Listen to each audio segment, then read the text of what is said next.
حدیث نمبر 2942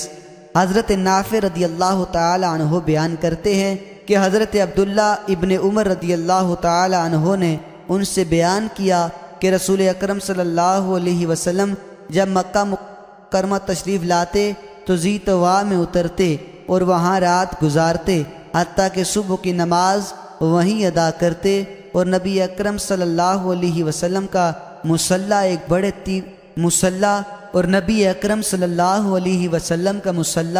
ایک بڑے ٹیلے پر ہے، اس مسجد میں نہیں جو بعد میں بنائی گئی بلکہ اس سے نیچے بڑے ٹیلے پر ہے۔ حدیث نمبر 2943 حضرت نافع رضی اللہ تعالی عنہ سے مروی ہے، حضرت ابن عمر رضی اللہ تعالی عنہما نے ان کو خبر دی کہ نبی اکرم صلی اللہ علیہ وسلم اس پہاڑ کی دو چوٹیوں کے درمیان قبلہ رخ ہوتے جو طویل پہاڑ ہے، اور وہاں بنی ہوئی اس مسجد کو بائیں